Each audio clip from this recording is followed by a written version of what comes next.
Croix est à votre écoute sur Europe 1. 35, pardon.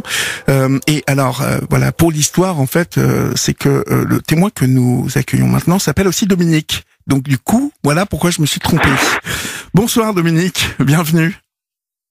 Bonjour, bonsoir. Bonsoir. En fait, je m'appelle Dominique sur ma carte d'identité, mais mon nouveau prénom, c'est Laouen.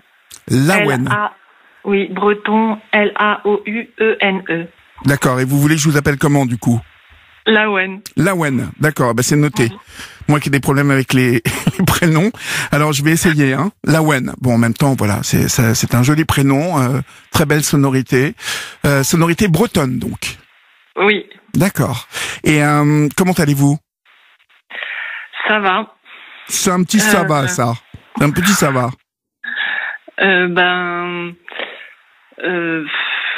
Non, je suis peut-être un peu fatiguée parce que généralement je me couche tôt le soir, assez tôt. D'accord. Et c'est peut-être pour ça. D'accord. Alors, je suis contente de passer sur Europe 1. D'accord. Et vous vouliez me parler de quoi alors? Dites-moi, Laouen. Alors, au départ, quand j'ai appelé, c'était pour annoncer que la conférence de Peter Vermeulen qu'on avait organisée à Rennes avec une association, l'association ABA35, ne pouvait pas se faire. Et c'était une conférence très importante. C'était une conférence qui portait sur quoi? En fait, c'était sur la cognition autistique. Oui. Et on peut dire des adultes, mais aussi des enfants. En fait, c'est l'explication de comment pensent les autistes, quels qu'ils soient. Oui. Et du coup, c'est Peter Vermeulen qui a d'abord été un éducateur spécialisé enseignant en Belgique, Oui. qui a suivi et enseigné à des enfants autistes pendant 20 ans. Et ensuite, il a créé un centre de formation à Gand. Et il a écrit beaucoup de livres. Et il a été donc un peu un médiateur, on va dire, un vulgarisateur de l'autisme en Belgique. Il est flamand, donc. Et moi, quand j'ai été diagnostiquée, donc il y a peu de temps, en 2013, à 47 ans, Oui. j'ai lu des livres de Peter Vermeulen. J'ai tendance à lire beaucoup de livres. Oui. Et comment dire, et je me suis dit, je vais aller me former là-bas. Je voudrais bien, parce qu'il y avait des ateliers pour adultes qui étaient expliqués dans le livre et une méthode spéciale, qui a été mise au point par Peter Vermeulen, qui s'appelle la méthode socratique ou le dialogue socratique adapté aux personnes autistes. Mm-hmm. Donc ça n'existe pas cet outil en France. Et donc je suis allée faire la formation de base en autisme, plus la formation méthode socratique, dialogue socratique, plus habileté sociale. J'ai fait 3 formations à Gand avec mes propres moyens et donc j'ai vu le décalage entre la France et la Belgique sur la compréhension de l'autisme. J'ai vu que le dernier livre de Peter Vermeulen n'était pas traduit en français. Donc on parlait pourtant de quelque chose de principal, c'était la cécité contextuelle, c'est-à-dire qui permet de comprendre pourquoi les autistes ne peuvent pas projeter, ne peuvent pas planifier, ne peuvent pas s'organiser, ne prennent pas les bonnes initiatives ou des difficultés aussi de communication. C'est le cœur, la pensée autistique. On dit aussi cognition autistique, mais qui est déficiente. En fait, moi, j'ai mes mots à moi et je dis infirmité cérébrale. Oui. Parce qu'en fait, notre cerveau ne peut pas projeter. Il peut déduire. On a une pensée, c'est vrai qu'on pourrait dire un peu scientifique, de déduction linéaire à partir de nos perceptions du concret. Mmh. Mais on ne peut pas imaginer, on ne peut pas projeter, avoir de la représentation mentale. Est-ce qu'on ne peut pas imaginer, en fait? Est-ce que vous êtes en train de me dire cela? Oui, nous n'avons pas d'image mentale dans notre cerveau. D'accord. Et ça, je ne me rendais pas compte. Et c'est après mon diagnostic que je me suis dit, oui, si j'essaye de fermer les yeux, je n'ai pas d'image dans mon cerveau, je n'ai que du son. Vous avez été diagnostiqué quel type d'autisme, Lawen? Alors voilà, la question qui tue. Ah, excusez-moi, j'ai fait une gaffe ou pas? Ben non, mais c'est pas grave. En fait, il n'y a pas de type d'autisme. D'accord. Et c'est ce que j'essaye de transmettre depuis que j'ai compris tout ça. C'est que, par exemple, chez des gens bipolaires, on ne dit pas qu'il y a plusieurs, quoique il y a différentes formes de bipolarité, mais on dit la bipolarité quand même. Mais vous conviendrez que il y a des formes d'autisme qui n'ont rien à voir avec les autres. Il y a peut-être une base commune. Non. C'est justement l'idée qui est répandue en France, mais pas seulement en France, avec le syndrome d'Asperger qui a mis un peu la confusion, le flou dans la compréhension de l'autisme. D'accord. Avant l'arrivée du syndrome d'Asperger, c'est-à-dire il y a eu la découverte dans les années 50, les années 30, 50, 80. Avant 1980, on savait ce que c'était que l'autisme. On savait que c'était des troubles dans le domaine de la communication, la relation et l'imagination. On disait, et c'était vrai, les enfants autistes ne peuvent pas jouer à des jeux symboliques. Ils ne peuvent pas jouer à la poupée, ils ne peuvent pas jouer au chauffeur de taxi, etc. Est-ce qu'ils jouent aux jeux de société aussi? Est-ce qu'il y a un problème avec la sociabilisation aussi? Est-ce que ça marque fortement les enfants autistes? Alors, moi, je me suis socialisée et même des enfants sans parole peuvent se socialiser. Oui. Comment dire donc voilà, je réponds à votre question. Oui, mais vous faites bien. Mais est-ce que, en fait, peut-être aurais-je dû la poser peut-être autrement. Est-ce que lorsqu'un enfant a du mal à se sociabiliser, est-ce que ça peut être une forme d'autisme? Est-ce que le fait d'avoir du mal à établir le contact avec l'autre, ne pas savoir les clés, en fait, vous voyez, même quitte à paraître maladroit ou paraître impatient ou paraître un peu poussif, est-ce que ça peut être assimilé aussi à ce type de choses? Eh ben, ce dont vous parlez, ce serait plus le trouble de la communication sociale, la difficulté d'adaptation sociale. Justement, tout cela, ce n'est pas de l'autisme, c'est autre chose qui correspond plutôt au cerveau des enfants précoces, des adultes hypersensibles, des femmes hypersensibles, puisque aujourd'hui on a beaucoup de femmes hypersensibles qui sont en difficulté et qui ont une étiquette Asperger qui n'est pas juste, qui n'est pas comment dire correcte. Bon, je vous perds peut-être un peu avec toutes mes questions. Vous en étiez donc à cette image assez forte de dire que vous vous êtes rendu compte que lorsque vous fermiez les yeux, vous n'arriviez pas à imaginer, en fait, à vous projeter l'image. Ça change beaucoup de choses dans la vie, non? Énormément. Et c'est pour ça que c'est un handicap réellement.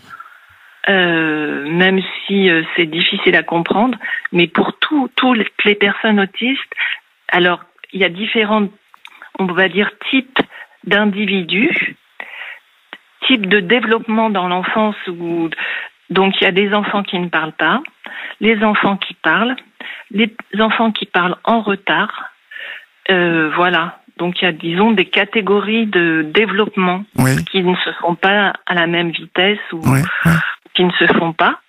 Ça, c'est juste. Donc on peut bien parler de spectre, mais l'autisme est le même, vous voyez, parce qu'on c'est pas un trouble de la parole, l'autisme. C'est un trouble de l'imagination. une cécité contextuelle, c'est-à-dire que le traitement des informations dans le cerveau, il est comment dire, il ne se fait pas correctement. Il y a un blocage cérébral à 2 ans normalement. Les enfants accèdent à la représentation mentale, à l'imagination concrète. Après 2 ans, ça se fait. Il y a un tri neuronal, le cerveau se remodèle, des autoroutes neuronales qui se forment dans le cerveau pour relier tous les lobes et ça permet d'imaginer. C'est l'aspect cognitif dont vous parlez, c'est ça? Voilà. D'accord. Nous, Guillaume, on est bloqué. D'accord. Guillaume au 739-21 me demande si vous rêvez. Je rêve, mais parfois j'ai beaucoup Ça vous fait sourire. de chansons, oui, de chansons, parce qu'en fait, bon, j'ai été baignée dans une famille un peu chanteuse, et de toute façon, comme j'ai un cerveau auditif, notre cerveau ne voit rien, mais il entend, il résonne. Si je veux, comment dire, me souvenir d'un événement du passé, c'est un récit dans ma tête qui va venir et pas d'image en fait. Oui. Et donc notre cerveau n'est que du son. Et c'est pour ça que la chanson, la dame parlait de la chanson, c'est marrant. Moi aussi, ça fait partie de ma vie. Oui.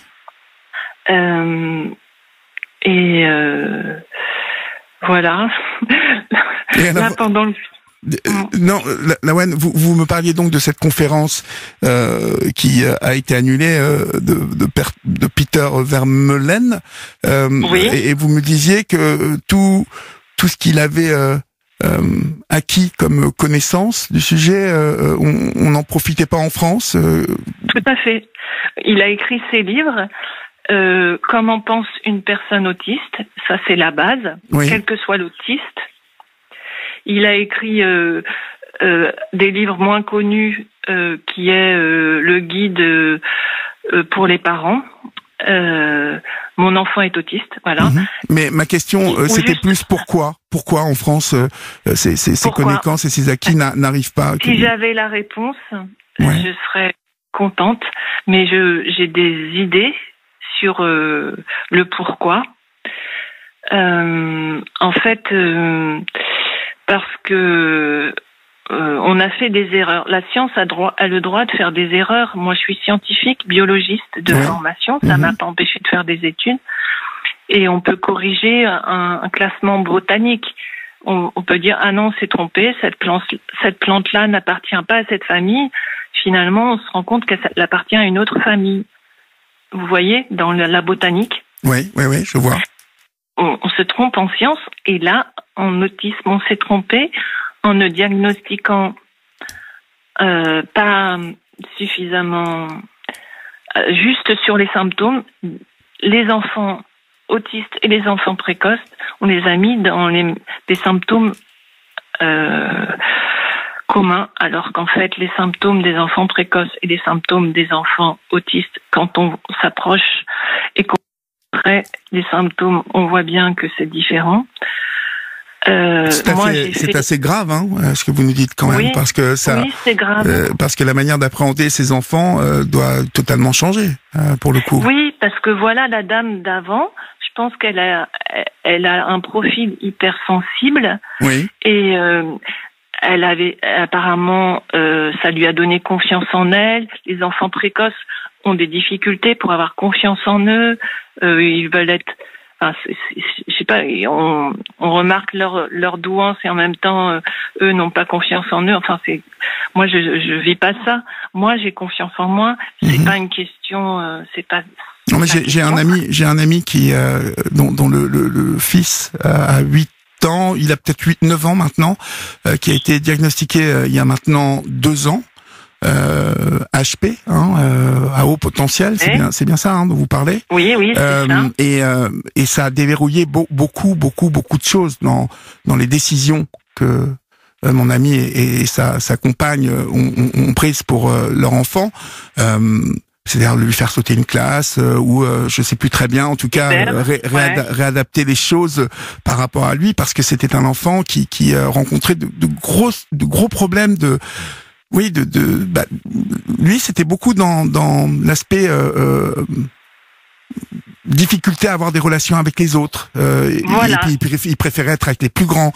Il s'embêtait avec les petits de son âge. Donc il y avait tout un tas de choses qui obstruaient sa vie en fait, son existence.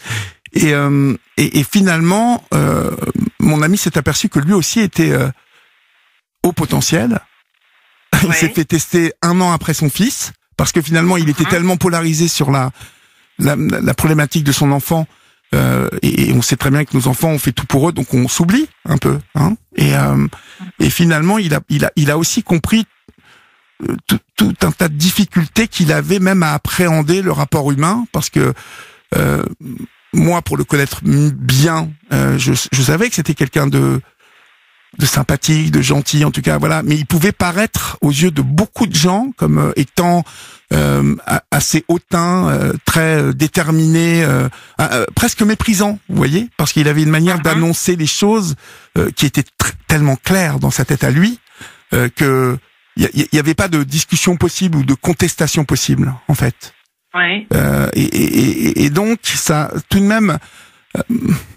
Améliorer sa manière de percevoir les choses et surtout de percevoir les autres aussi. Enfin, c'est assez subtil et compliqué en même temps, parce qu'on parle de la perception de quelqu'un et de sa perception vraiment personnelle. Donc ça m'est difficile de poser vraiment les bons mots.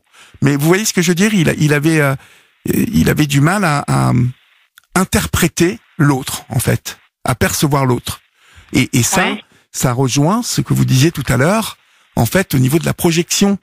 Je suppose que quand vous avez quelqu'un en face de vous, à partir du moment où vous ne calculez, enfin si vous calculez, en tout cas vous ne vous projetez pas, comme vous m'avez dit, vous n'imaginez pas, donc vous ne vous dites pas, tiens, la personne qui est en face de moi, elle pense ça, ou elle va me dire ça, ou vous voyez. J'ai fait une traduction avec une amie de l'association autisme là de 35, et en fait, on a vraiment repris tous les critères des enfants précoces et les critères des enfants autistes, et en fait, il existe des listes différentielles qui ont été faites aux États-Unis et aux Pays-Bas, et en fait, on les a traduites, et on voit que les jeunes enfants précoces interprètent mal ou ne comprennent pas forcément les autres enfants, mais l'intention. Parce qu'ils sont dans leur cerveau intuitif. C'est leur cerveau panoramique intuitif. Je sais pas, mais ce n'est pas la même chose. Pour celles et ceux qui nous écoutent, en fait, essayez de me décrire ça, un cerveau intuitif, panoramique. Les enfants précoces, c'est assez classique. Ils trouvent le résultat en maths sans pouvoir expliquer la démarche de déduction qui arrive au résultat. Et alors que moi, en tant qu'autiste, je suis surtout dans la méthode de déduction, en fait. Et c'est un exemple. Oui. Après, ces enfants, ils ont des difficultés d'adaptation sociale, mais il y a une conscience de ce qu'ils vivent, une conscience des autres aussi, mais même s'il y a des difficultés d'interprétation, comme vous dites, alors que chez nous, il y a un manque de conscience de prise en compte du contexte social, du contexte humain, oui. Mais c'est vraiment une infirmité de notre côté. Mais oui, parce que ce qui peut vous rendre, alors du point de vue de la perception de l'autre, ce qui peut vous rendre froid, en fait, distant. Oui, un peu peut-être comme les enfants précoces, sauf que à l'intérieur, ça se passe pas du tout pareil. Ouais. De chaque cerveau, c'est pas du tout la même chose. Mais c'est vrai que de l'extérieur, c'est pour ça qu'on a longtemps confondu les enfants précoces et les enfants autistes, et que même les diagnostics ne sont pas assez fins aujourd'hui pour les adultes pour faire la différence. Oui. Voilà. Donc, mais Peter Vermeulen, il devait apporter ça, les tests de cécité contextuelle, les tests de sensibilité au contexte qui existent et qui, lui, il propose de les ajouter au diagnostic actuel, qui est juste un test d'intelligence avec un questionnement, enfin, des entretiens. Mais si on rajoute les nouveaux tests, donc dans son livre qui n'était pas traduit, il les présente, les nouveaux tests de sensibilité au contexte, eh bien là, on fait vraiment la différence entre enfants précoces, enfants autistes, entre adultes au potentiel et adultes autistes. Et du coup, les prises en charge, sont beaucoup mieux adaptées parce qu'on tient compte de vraiment bien sûr. de la cognition de chacun. Oui, et puis on sait un peu plus à qui on a affaire lorsque, enfin, dans le quotidien, hein, dans notre vie de tous les jours, je suppose dans votre vie de tous les jours, c'est tout de même, ça a dû améliorer beaucoup de choses, que vous connaissiez mieux, que vous d'acquérir toutes les connaissances sur cet autisme scientifique. Je ne savais même pas qu'il y avait. Ça aurait pu améliorer beaucoup de choses, mais ça n'a pas amélioré beaucoup de choses, hélas. Pourquoi? Parce qu'en Bretagne, en fait, les gens ne connaissent pas l'autisme, même les professionnels ne connaissent pas assez, connaissent l'autisme de l'enfant, mais justement à cause des blogs, des médias, de la non-connaissance même en faculté, de l'autisme adulte et en fait, c'est pourtant simple, on dit un enfant autiste n'imagine pas, un adulte autiste n'imagine pas, quelle que soit son intelligence. Donc, moi, on ne me comprend pas, les professionnels ne comprennent pas mon fonctionnement et me reprochent mes crises autistiques ou me reprochent... moi, ça aurait pu m'aider. Ce qui est chouette, c'est que je peux l'expliquer à mes amis. Oui. Mais j'ai une psychologue qui connaît bien, quand même. Oui. J'ai de la chance d'être suivie par elle parce qu'elles sont très rares.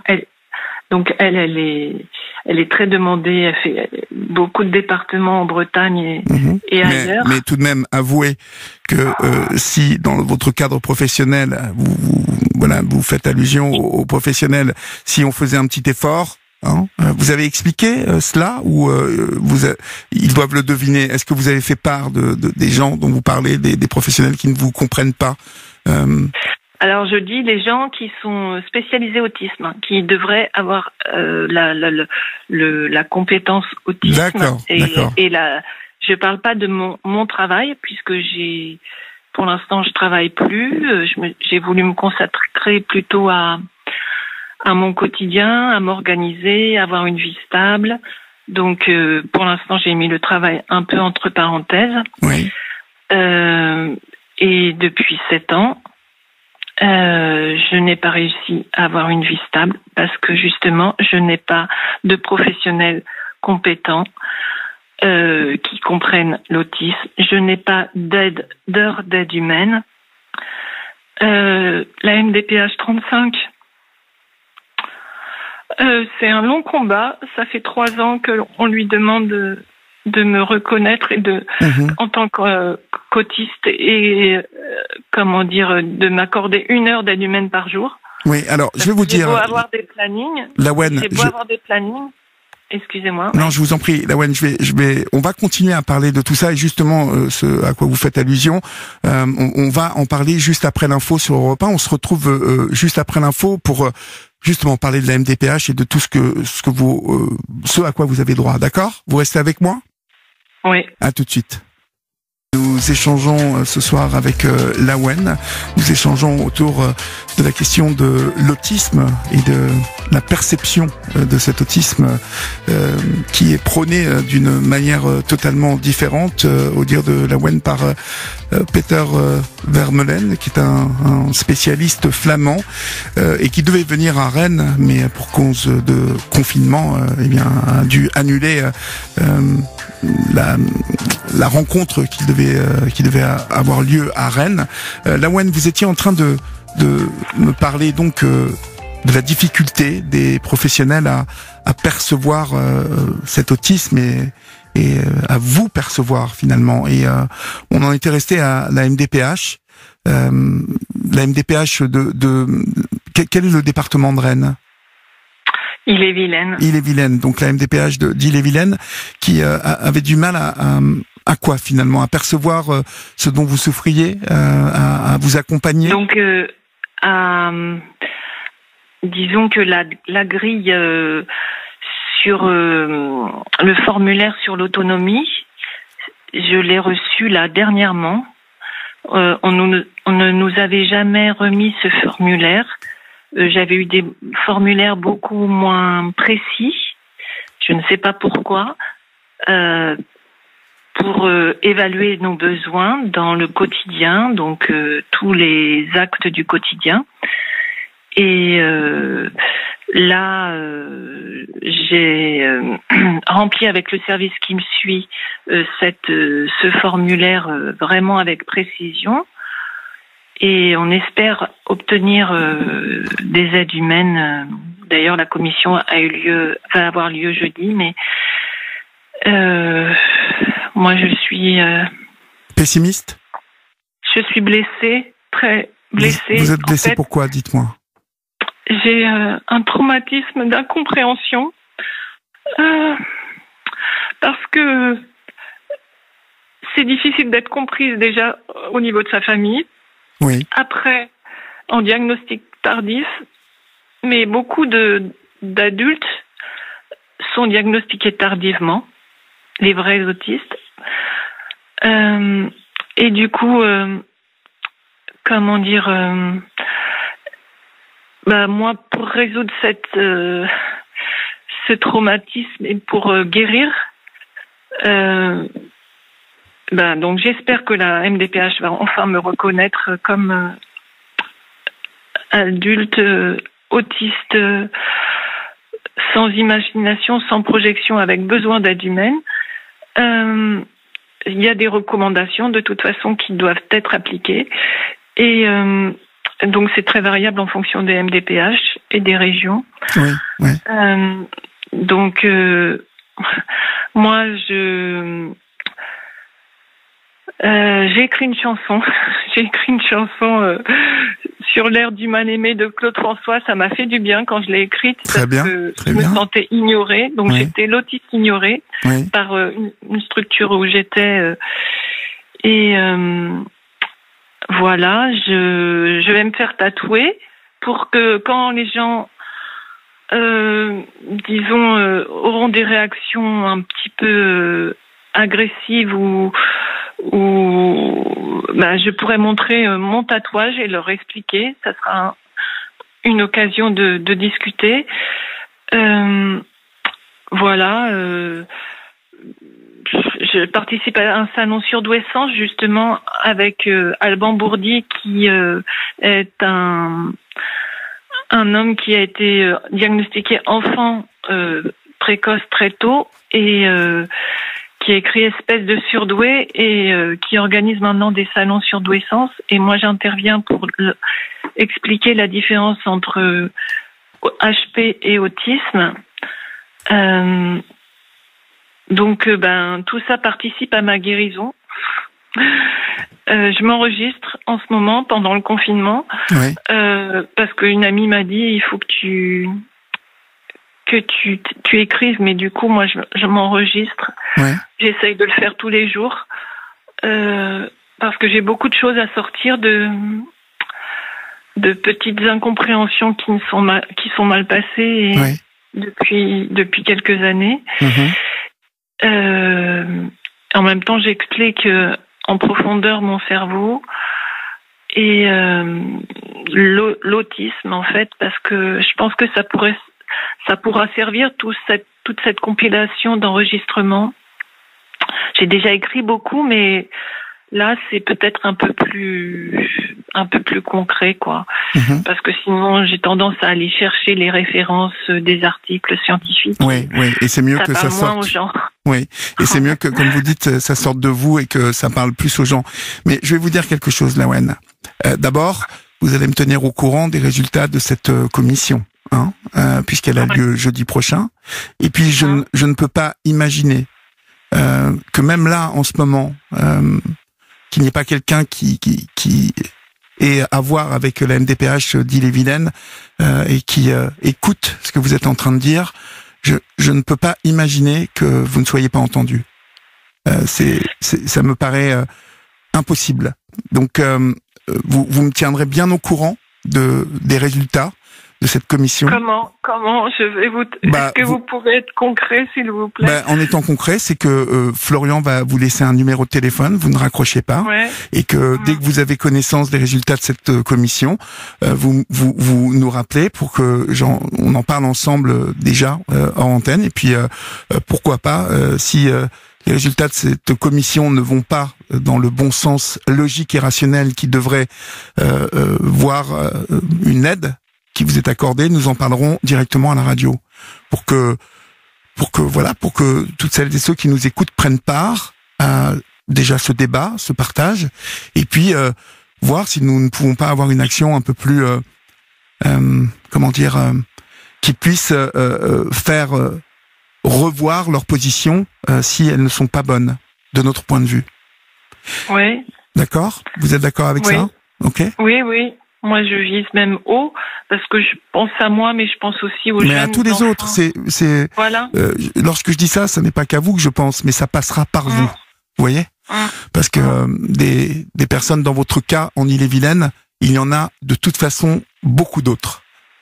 Parce que ce dont vous parlez, vous savez, ce soir, je vous écoute et je reconnais plein de choses que j'ai perçues chez certaines personnes de mon entourage qui vivent cette incompréhension en silence, comme ça, qui parfois ont même du mal à l'évoquer, comme vous l'évoquez ce soir, mais qui souffrent profondément de cette non-compréhension des autres. Et la libre antenne, c'est fait pour ça, c'est fait pour évoquer ces choses-là ensemble, c'est fait pour que toutes ces oreilles qui nous écoutent ce soir réfléchissent à cela.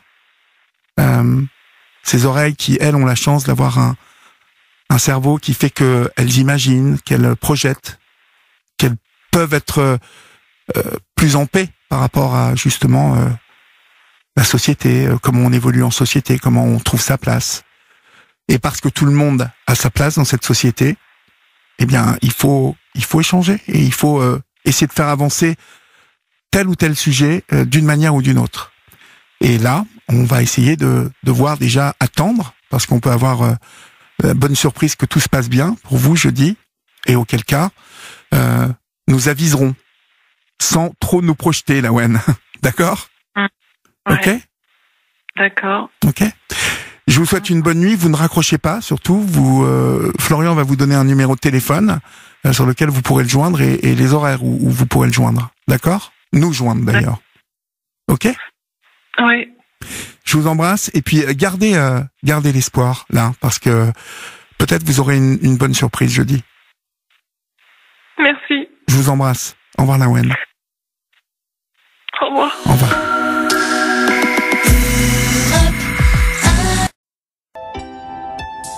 Olivier Delacroix est à votre écoute sur Europe 1.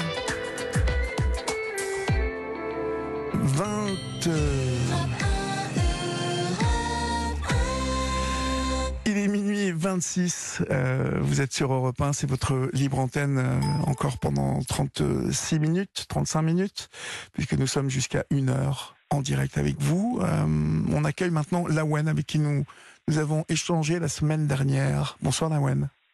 Bonsoir Olivier. Comment allez-vous Lawen? Ça va. Bon, alors, je rappelle pour celles et ceux qui ne vous avaient pas entendu la semaine dernière que vous m'appeliez dans le cadre d'une réunion, en tout cas comment on appelle ça, le professeur qui devait donner une conférence. Un grand professeur devait donner une conférence sur l'autisme, un professeur flamand qui livre aujourd'hui son travail et ses conclusions sur l'autisme, et qui livre un travail qui vous interpelle, vous sensibilise, vous intéresse beaucoup, parce que il est vraiment en connexion avec votre réalité et la réalité de beaucoup de personnes autistes. Vous nous avez raconté avoir été diagnostiqué autiste alors que vous étiez adulte. Et que bien évidemment cette vie avec cet autisme, un autisme scientifique, hein, si je me rappelle bien, c'est cela, Lawen? Un autisme scientifique, l'autisme, point. En fait, il y a juste le trouble de l'autisme. Oui. Donc en fait, c'est justement ce que Peter voulait expliquer, c'est qu'il y a une pensée déficiente en autisme. Et voilà, en fait, donc on peut pas dire un autisme, on peut dire l'autisme. L'autisme. Et d'ailleurs. Mais vous m'aviez dit l'autisme. Il y avait un autre mot derrière. C'était pas scientifique, c'était. Alors, vous voulez dire syndrome d'Asperger? Non. Je pensais que c'était un autisme qu'on appelait l'autisme scientifique, mais ma mémoire me fait sans doute défaut, hein, et peut-être que c'était mal formulé sur ma fiche, mais en tout cas, vous expliquez que cet autisme en fait rendait la relation en société compliquée, en tout cas que voilà, c'était pas toujours facile pour vous, et que vous aviez besoin d'aide, et que vous aviez fait certaines demandes, notamment auprès de la MDPH. Et il devait y avoir donc une réunion jeudi dernier, parce que voilà, on s'était quitté, vous étiez très dans l'émotion, parce que cette réunion de la MDPH allait déterminer une aide éventuelle qu'on allait vous apporter. Et je vous ai dit donc de nous rappeler dès que vous aviez le résultat de cette réunion. Alors, dites-moi tout. J'ai obtenu 5 heures par semaine, donc c'est à moitié satisfaisant. On va dire que c'est quand même bien, parce que la MDPH 35 n'accorde pas facilement des aides humaines. C'était plutôt réservé, si j'ai bien compris, aux personnes à mobilité réduite. Et donc c'est pas mal qu'une personne autiste ait des aides humaines. Enfin, il y en a une autre, mais c'est tout. Et donc on peut dire que c'est pas mal, sauf qu'on avait, nous, avec les gens qui m'accompagnent, on avait demandé plus, et que en effet plus ce serait mieux. Quand vous dites, Lawen, 5 heures par semaine, c'est peu. Oui, mais quand vous dites 5 heures d'aide humaine, ça va se traduire par quoi, ces 5 heures? Quelqu'un vient chez moi, donc ce sera donc 1 heure par jour. Enfin, et vient voir ce que j'ai programmé pour ma journée, me conseille sur les priorités au niveau du quotidien, du rangement, des tâches ménagères, mes priorités au niveau de mes activités. Après, ça peut être une aide en informatique parce que j'ai pas de cerveau intuitif. Ça peut être aussi sur mon projet et mon intérêt spécifique. J'ai 1000 idées, donc par rapport à la confusion. C'est pour moi quelque chose d'important dans ma vie, et je veux faire avancer les choses, mais j'ai 1000 idées et il faut que j'en sélectionne. Et donc, voilà, par exemple, j'ai toujours besoin disons, d'un regard non autistique extérieur qui m'aide à avoir les priorités, à me stimuler, parce qu'en fait, on a besoin de stimuler pour se mettre dans l'action. Oui. Sinon, les perceptions nous rattrapent. Quand je suis à l'intérieur, chez moi, j'ai 1000 perceptions parce qu'il y a plein de choses chez moi, et du coup, je vais oublier complètement mon projet. Mon ami me disait, je vais changer de cap parce que il y a un vent, je change mon cap et je change. Peux dire aussi que on pourrait dire que c'est comme si j'avais pas de suite dans les idées, Oui. alors que j'en ai, mais mes projets disparaissent avec mes perceptions qui viennent. En fait, et comme une perception m'envahit, et ben j'oublie mes projets, et c'est vraiment la non-projection mentale qu'on a un peu présentée la semaine dernière. Enfin, on en a parlé. C'est très important en plus qu'on avance là-dessus, parce que je pense que ce soir c'est votre voix à vous, Lawen, sur Europe 1, mais que beaucoup souffrent de ce type d'autisme. Mais dites-moi, en fait, lorsque vous dites que la MDPH ne s'occupe pas de l'autisme, en fait, ça veut dire que... En fait, ils sont perdus comme alors comme les médias, comme les professionnels, certains professionnels. Hein, ils sont rares les professionnels qui discernent par exemple, évidemment, les hypersensibles ou les surdoués avec les autistes. Donc, en fait, il y a en France, on est très en retard sur l'autisme adulte, et moi, je veux faire avancer les choses. Et j'ai l'impression que je peux les faire avancer. J'ai déjà écrit beaucoup de choses sur le sujet. Oui. J'ai des gens qui m'accompagnent, qui me soutiennent maintenant. C'était moins vrai il y a 2 ans, mais là, au fur et à mesure, il y a des gens qui ont vu l'enjeu que ça représentait. Avoir. Oui. Le président de l'asso ABA, Christian, il est choqué par cette confusion. Il dit non, il y a des limites là. Donc, à un moment donné, il faut qu'on avance en France. Et moi, je voulais vous demander si vous pouviez, on pouvait faire un documentaire, aller voir Peter Vermeulen en Belgique, parce que si ça se trouve, en plus, il écoute l'émission, parce que je lui ai envoyé un mail.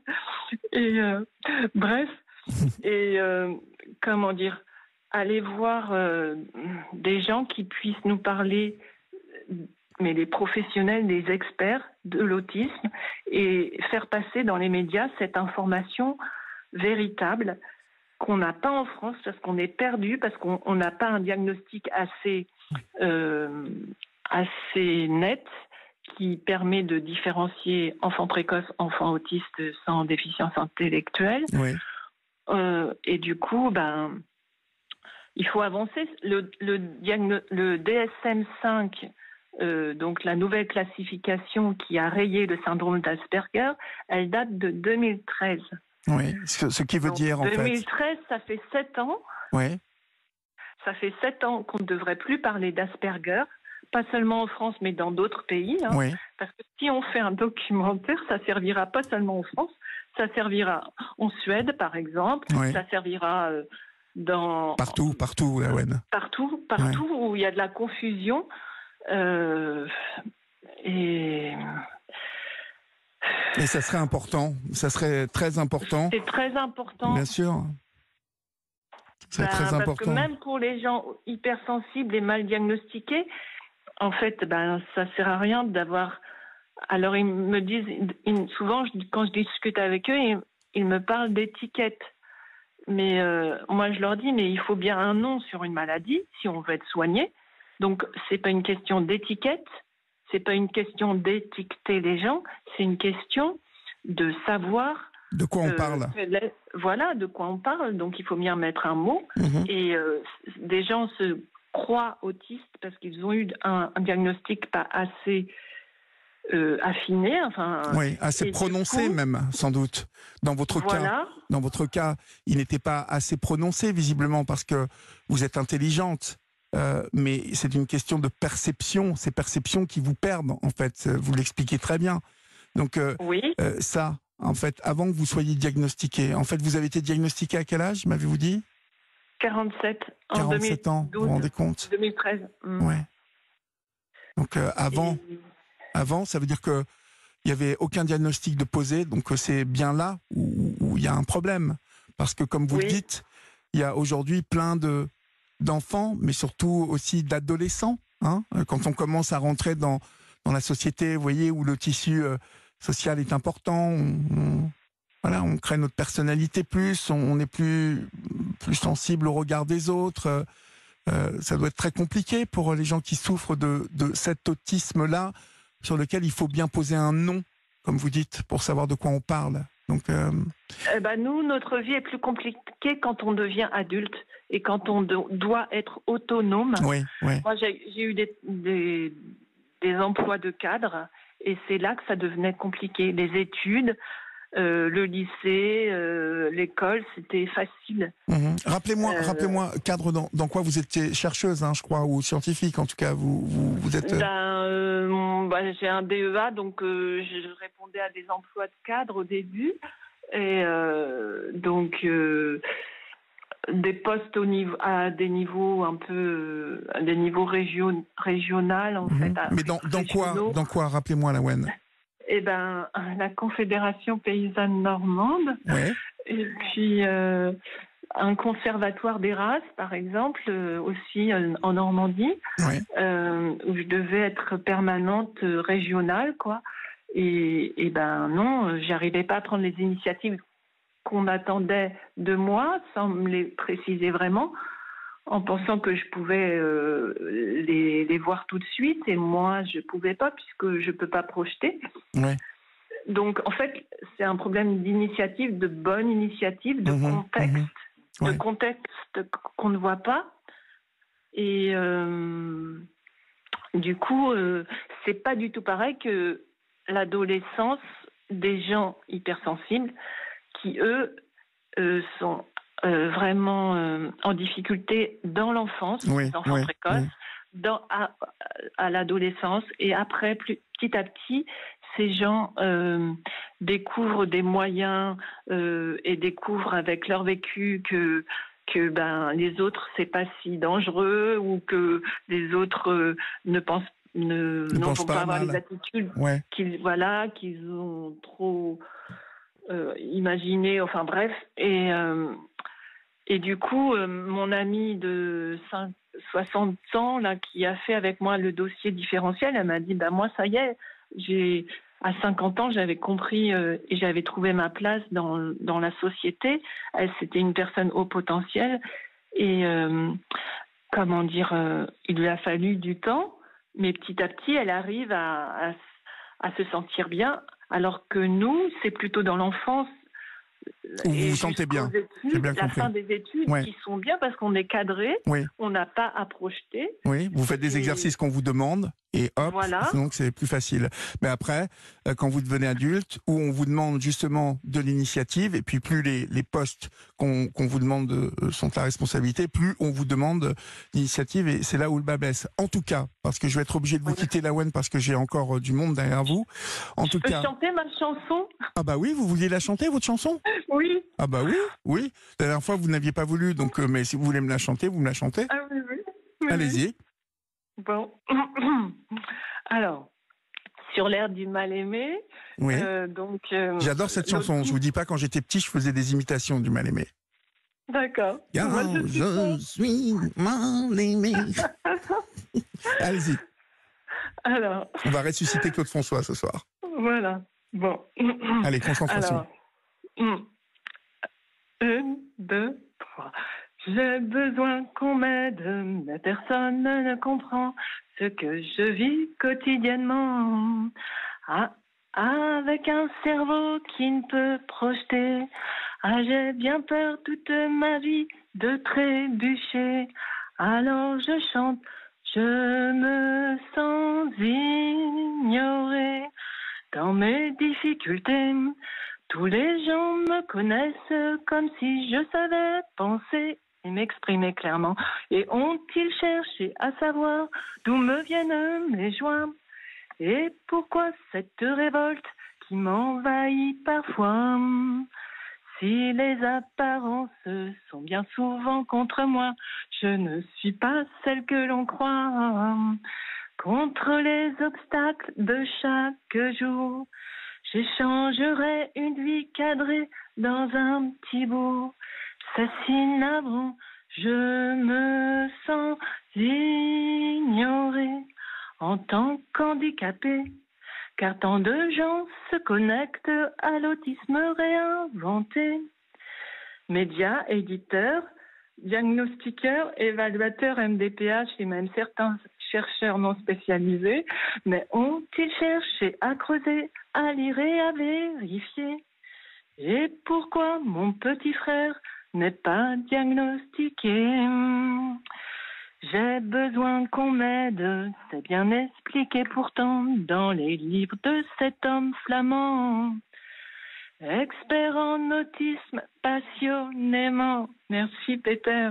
Je crois qu'il mérite un tonnerre d'applaudissements, car vous comprendrez qu'il faut considérer la cécité à visualiser, le manque pour anticiper et l'autonomie entravée. Que l'autisme n'est jamais léger, c'est une fausse idée. Ma vie est très compliquée, je peux la raconter. Écoutez. À des journalistes. Exactement. Pour être moins ignoré. Très bien, bravo, Lawen. Bravo. Écoutez. Oui. Vous n'êtes pas allé jusqu'au bout, mais bon, Oui, c'est parce que j'ai du monde derrière, donc il en faut pour tout le monde. Mais écoutez, génial cette chanson. Et puis, je pense à quelque chose. Je vous donnerai le numéro de téléphone d'une personne à qui vous pourrez raconter tout ça, et qui a déjà aidé un de nos auditeurs. Laissez bien votre numéro à Florian en antenne, parce que je me permettrai de vous mettre en relation avec quelqu'un pour faire avancer tout ça à votre niveau. Un scientifique. Non, quelqu'un au ministère de la Santé, mais qui s'occupe de l'autisme aussi. D'accord? Ouais. Ben oui, il faut taper à toutes les portes, Lawen. Il faut taper à toutes les portes. D'accord? Oui. Je vous embrasse et encore bravo pour ce joli timbre de voix et cette jolie chanson. J'ai besoin qu'on m'aime. Je vous dis, je faisais des imitations quand j'étais petit. Bon, je vous embrasse, Lawen. Passez une bonne nuit. Merci. Au revoir. Bonne nuit. Au revoir.